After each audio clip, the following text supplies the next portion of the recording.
دنیا میں حضرت آدم علیہ السلام سے پہلے کیا تھا؟ یہ وہ سوال ہے جو ہم سب کے ذہن میں آتا ہے کہ کائنات میں انسانوں سے پہلے آخر کیا تھا۔ لہذا آج کی اس ویڈیو میں آپ جانیں گے کہ انسان سے پہلے زمین پر کیسی خوفناک مخلوق آباد تھی، اور جب اللہ نے انسان کو پیدا کرنا چاہا تو اس پر فرشتوں کو تعجب کیوں ہوا تھا۔ اور ہاں، ویڈیو میں آپ کو یہ بھی بتائیں گے کہ شیطان، ابلیس اور آدم کی دشمنی کہاں سے شروع ہوئی تھی۔ آج کی یہ ویڈیو ناظرین قرآن و حدیث کی روشنی میں پیش کی جا رہی ہے۔ سب سے پہلے ناظرین یہ بات واضح کر دوں کہ جب ایک صحابی نے حضور نبی اکرم صلی اللہ علیہ وآلہ وسلم سے سوال کیا کہ اے اللہ کے رسول صلی اللہ علیہ وآلہ وسلم، زمین اور آسمان کو پیدا کرنے سے پہلے ہمارا پروردگار کہاں تھا، تو آپ صلی اللہ علیہ وآلہ وسلم نے فرمایا کہ اللہ کے سوا اور کچھ نہیں تھا، پھر اس نے پانی پر اپنا عرش بنایا۔ گویا یہ اس کائنات کی ابتدا تھی۔ پھر اللہ پاک نے قلم کو پیدا کیا اور اس کو حکم دیا کہ ہر بات کا علم اللہ تعالیٰ کے حکم اور اس کے حکم سے قیامت تک ہونے والا سب کچھ لوح محفوظ میں لکھ۔ اس کے بعد آسمان اور زمین کے 6 دن میں تخلیق کی گئی۔ جب ناظرین یمن سے آئے ہوئے ایک وفد نے حضور صلی اللہ علیہ وآلہ وسلم سے کہا کہ ہم آپ صلی اللہ علیہ وآلہ وسلم سے دین کی سمجھ اور قلم کی ابتدا جاننے کے لیے آئے ہیں، تو آپ صلی اللہ علیہ وآلہ وسلم نے فرمایا، جس کا مفہوم یہ ہے کہ سب سے پہلے صرف اللہ پاک کا عرش پانی پر تھا، پھر اس نے قلم پیدا کیا۔ اس قلم نے لوح محفوظ پر قیامت تک ہونے والے تمام واقعات لکھ دیے۔ پھر آسمان اور زمین کو پیدا کیا گیا۔ ناظرین اس کی جو ترتیب ہمیں روایات سے پتہ چلتی ہے وہ کچھ یوں ہے کہ اللہ تعالیٰ نے ہفتے کے دن مٹی یعنی زمین کو پیدا کیا۔ جب اللہ کریم نے زمین بنائی تو وہ کانپنے لگی۔ پھر اللہ کریم نے اتوار کو اس میں پہاڑ بنائے زمین کو سہارا دینے کے لیے، ایسے جیسے اس میں کیل ٹھونک دیے۔ اس سے زمین ساکن ہو گئی۔ پھر پیر کے دن اس میں درخت لگائے، منگل کے دن تکالیف، مصیبتیں، جراثیم اور بیماریاں بنائیں، جبکہ بدھ کے دن نور کو پیدا فرمایا۔ جمعرات کو زمین میں چوپائے بنائے اور انہیں زمین پر پھیلا دیا، اور پھر جمعہ کے دن کی آخری گھڑیوں میں یعنی عصر کی بعد آدم علیہ السلام کو پیدا فرمایا۔ اللہ تعالیٰ نے انسان کی پیدائش سے پہلے اس کی آسائشوں کے لیے زمین اور اس پر ضرورت کی تمام اشیاء پیدا فرما دی تھی، یعنی مخلوق کی ابتدا میں آخری نمبر پر انسان کو پیدا کیا گیا، اور نسل انسانی میں سب سے پہلے تخلیق حضرت آدم علیہ السلام کی تھی۔ وہ تمام انسانوں کے باپ ہیں۔ انسانوں کی پیدائش سے پہلے فرشتوں اور جنوں کی تخلیق بھی ہو چکی تھی، اور ناظرین فرشتوں کا اصل ٹھکانہ آسمان ہے، اور فرشتے زمین والوں کے لیے استغفار کرتے ہیں۔ فرشتوں کو نور سے پیدا کیا گیا، جبکہ جنوں کی پیدائش آگ سے کی گئی۔ انسانوں کی تخلیق مٹی سے ہوئی، جبکہ شیطان جو تھا وہ بھی فرشتوں میں سے نہیں بلکہ جنوں میں سے تھا، اور اس کی تخلیق بھی آگ سے کی گئی۔ کچھ روایات سے پتہ چلتا ہے کہ حضرت آدم علیہ السلام سے 2000 سال پہلے جنات پیدا کیے گئے، اور جب وہ فتنہ و فساد میں حد سے آگے بڑھ گئے تو اللہ تعالیٰ نے ان کی طرف فرشتوں کا ایک لشکر بھیجا۔ ان میں خوب مار کا آرائی ہوئی، اور فرشتوں نے جنوں کو تہس نہس کر دیا، اور سمندروں کے جزیروں میں پناہ لینے پر مجبور ہو گئے، اور آج تک ان کے رہنے کی جگہ یہی جزیرے ہیں، کیونکہ شیطان جنات کا سردار ہے۔ شیطان کا ایک تخت ہے اور وہ تخت پانی پر ہے۔ ابلیس کا اصل نام عزازیل تھا، اور اس کی نافرمانی کے بعد اسے ابلیس کا نام دیا گیا۔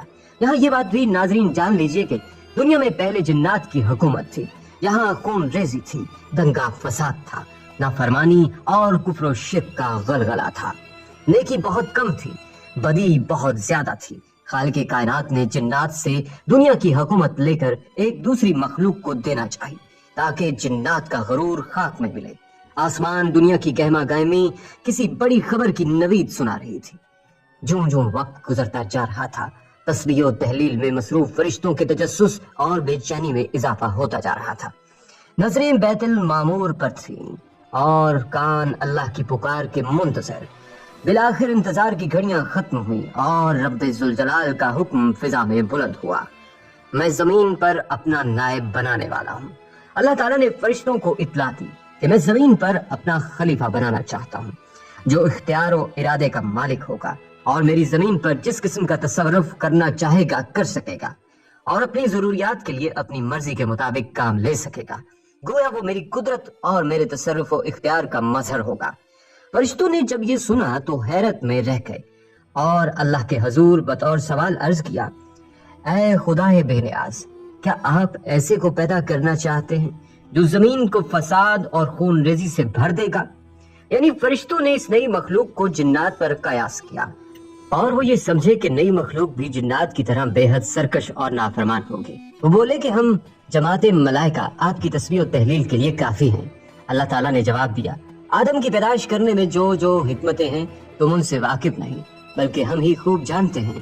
جب اللہ تعالیٰ نے آدم علیہ السلام کو پیدا کرنا چاہا تو حضرت جبرائیل علیہ السلام کو حکم دیا کہ کرۂ ارض سے مٹی لے کر آؤ۔ حضرت ابو موسیٰ اشعری رضی اللہ تعالیٰ عنہ سے روایت ہے کہ نبی کریم صلی اللہ علیہ وآلہ وسلم نے ارشاد فرمایا، اللہ تعالیٰ نے حضرت آدم علیہ السلام کو ایک مٹھی خاک سے پیدا فرمایا۔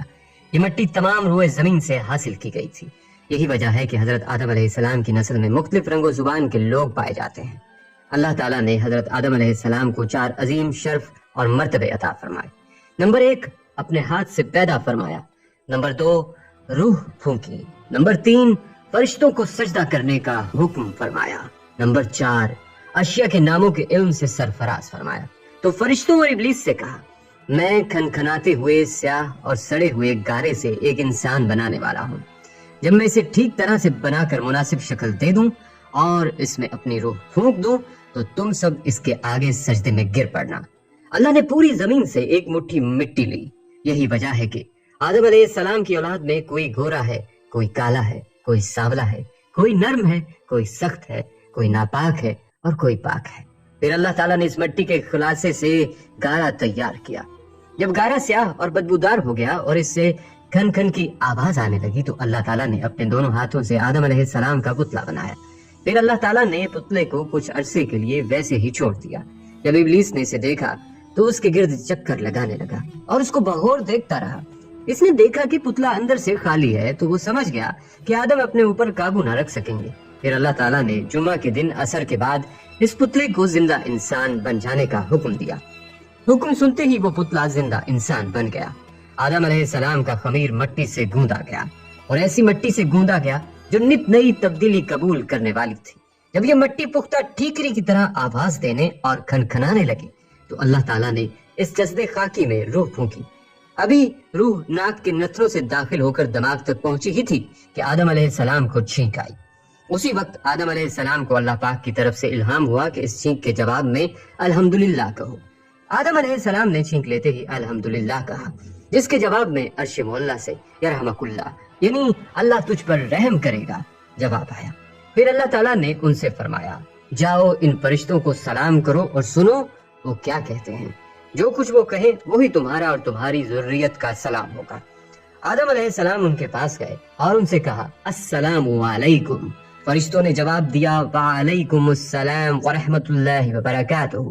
پھر رفتہ رفتہ روح آدم حضرت آدم علیہ السلام کے تمام جسد خاکی میں سرایت کر گئی۔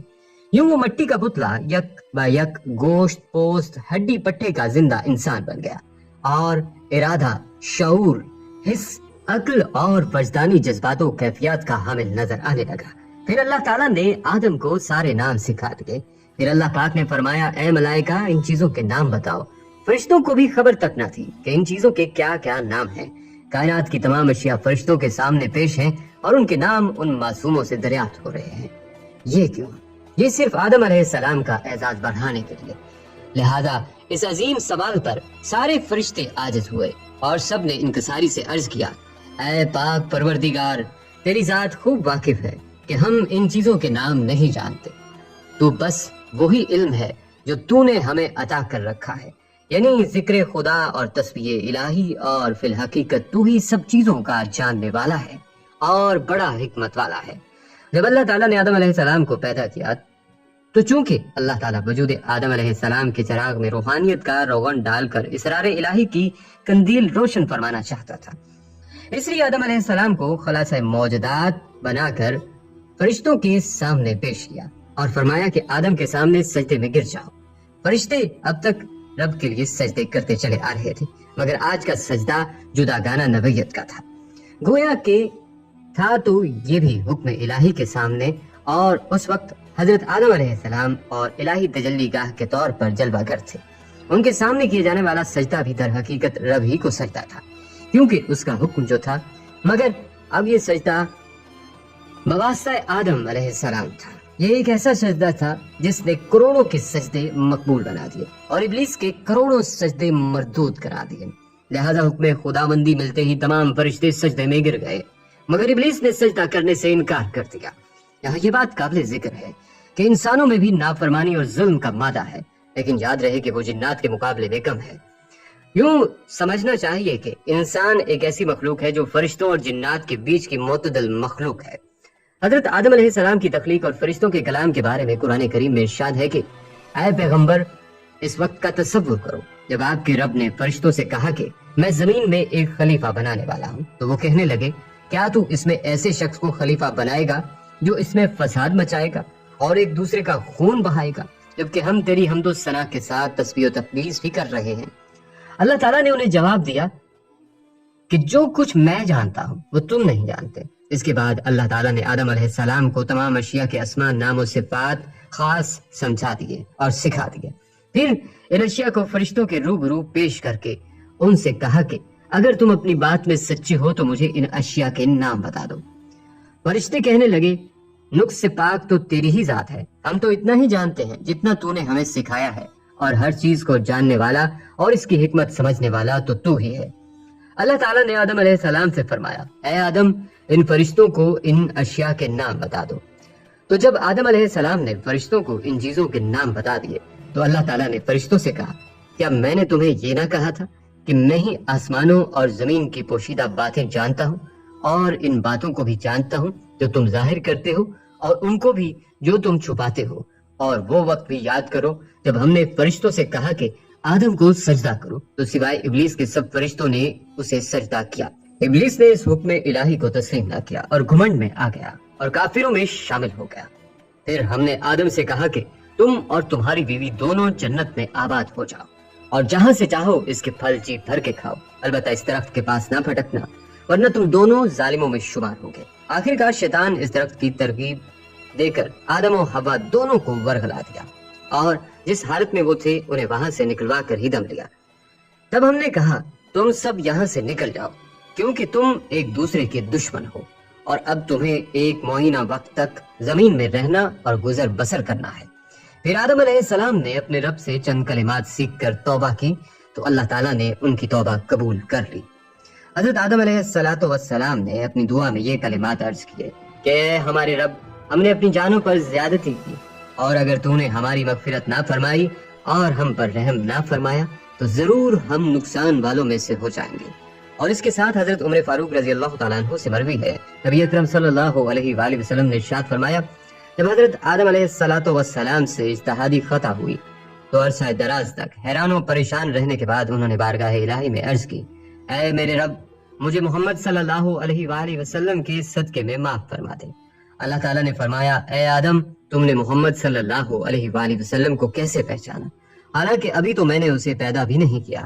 حضرت آدم علیہ السلام نے عرض کی اے اللہ پاک، جب تو نے مجھے پیدا کر کے میرے اندر روح ڈالی اور میں نے اپنے سر کو اٹھایا تو میں نے عرش کے پایوں پر لا الہ الا اللہ محمد الرسول اللہ لکھا دیکھا، تو میں نے جان لیا کہ تو نے اپنے نام کے ساتھ اس کا نام ملایا ہے جو تجھے تمام مخلوق میں سب سے زیادہ محبوب ہے۔ اللہ تعالیٰ نے فرمایا اے آدم، تو نے سچ کہا، بے شک وہ تمام مخلوق میں میری بارگاہ میں سب سے زیادہ محبوب ہے۔ تم اس کے وسیلے سے مجھ سے دعا کرو، میں تمہیں معاف کر دوں گا، اور اگر محمد صلی اللہ علیہ وآلہ وسلم نہ ہوتے تو میں تمہیں پیدا نہ کرتا۔ اور پھر ایک شفیق استاد کی مانند بڑی محبت سے حضرت آدم علیہ السلام کو سمجھایا کہ تمہارا گھر فی الحال یہی ہے، یہی تمہارا عارضی قیام ہے، مجھے یاد رکھنا، اور جب جب میری جانب سے میرے رسول تمہارے پاس ہدایت لے کر آئیں تو ان کی اتباع کرنا۔ تم ایسا کرو گی تو نہ تمہیں کوئی غم ہوگا نہ کوئی ملال، تم واپس اپنے اصلی گھر اور مقام یعنی جنت کو حاصل کر لو گے۔ اس قصے پر ناظرین اگر غور کریں تو بہت سی الجھنیں سلجھتی چلی جاتی ہیں۔ یہ حضرت انسان تو اس بات پر قادر ہے کہ اللہ تعالیٰ کی زمین پر کشت و خون کا بازار گرم کر دے، بھوک اور بیماری کے سودے کرے، حیوانیت پر آئے تو اس حد تک کہ اپنی بیٹی کو بازار میں بیچ آئے۔ اس انسان سے دنیا میں خلافت کا کام کس طرح لیا جائے گا؟ اپنے ارد گرد نظر ڈالیں تو فرشتوں کی جھجک بلا وجہ معلوم نہیں ہوتی، مگر اللہ کی حکمت دو چیزوں سے عیاں ہوتی ہے۔ پہلی حکمت اس سجدے میں پوشیدہ ہے جو فرشتوں سے کروایا گیا۔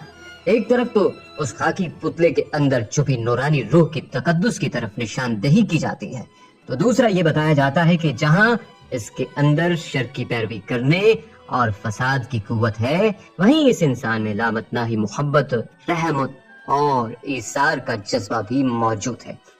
فرشتے اور ان سے جڑی ہدایت اور پاک عمال کرنے کی قوتیں، اور اسی طرح ابلیس سے جڑی شیطانی عمال کرنے کی قوتیں، دونوں انسان کے تابع کر دی گئی ہیں، اور اسے یہ بتا دیا گیا ہے کہ یہ دو راستے ہیں اور تم بیچ میں کھڑے ہو، اب ان دونوں میں سے جو راستہ چاہو اپنا لو، تمہارے اعمال تمہارا فیصلہ کریں گے۔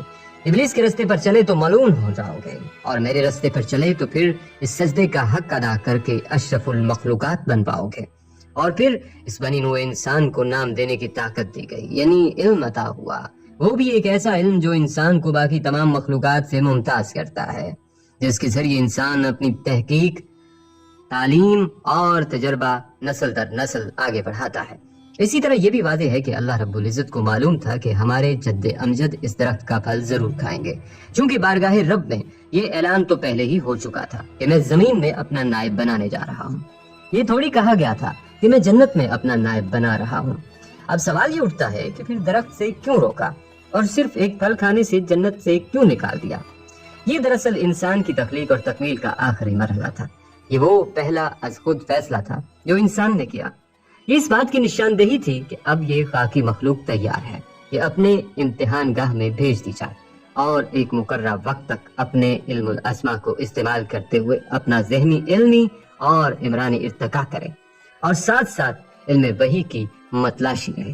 اور جب بھی رسول صلی اللہ علیہ وآلہ وسلم بارگاہ ربانی سے ہدایت لے کر آئیں، یہ انسان ان کی تصدیق کر کے اپنے لیے نجات کی راہ ہموار کرے۔ یوں انسان کو علم کا ہتھیار دے کر بھیجا، اور ساتھ ساتھ اس کی نجات سے جڑی 3 باتیں اس کے اندر سختی سے بٹھا دی گئیں۔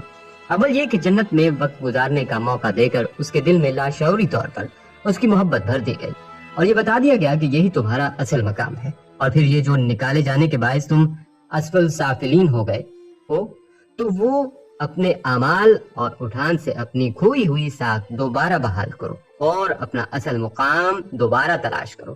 یہی تمہارا امتحان ہے۔ پھر شیطان کی وجہ سے اس مقام کا چھننا، اس کے اندر اس بات کو بٹھایا گیا کہ شیطان میرا کھلا دشمن ہے، اس کی چال سے مجھے ہر دم ہوشیار رہنا پڑے گا۔ اور آخر میں یہ بھی سکھایا گیا ہے کہ یہ سفر یقیناً بہت لمبا اور مشکل ہوگا، تکلیف بھی ملے گی، مشکلات بھی آئیں گی، بشری کمزوری کے باعث گناہ بھی سرزد ہوں گے۔ ایسے میں کیا کرنا ہے؟ ایسے میں سارا غرور، تکبر ایک طرف رکھ کر صدق کے دل سے اللہ سے معافی مانگنی ہے اور رجوع کرنا ہے۔ اللہ ہم سب کو ان نصیحتوں پر عمل کرنے کی توفیق دے، آمین یا رب العالمین۔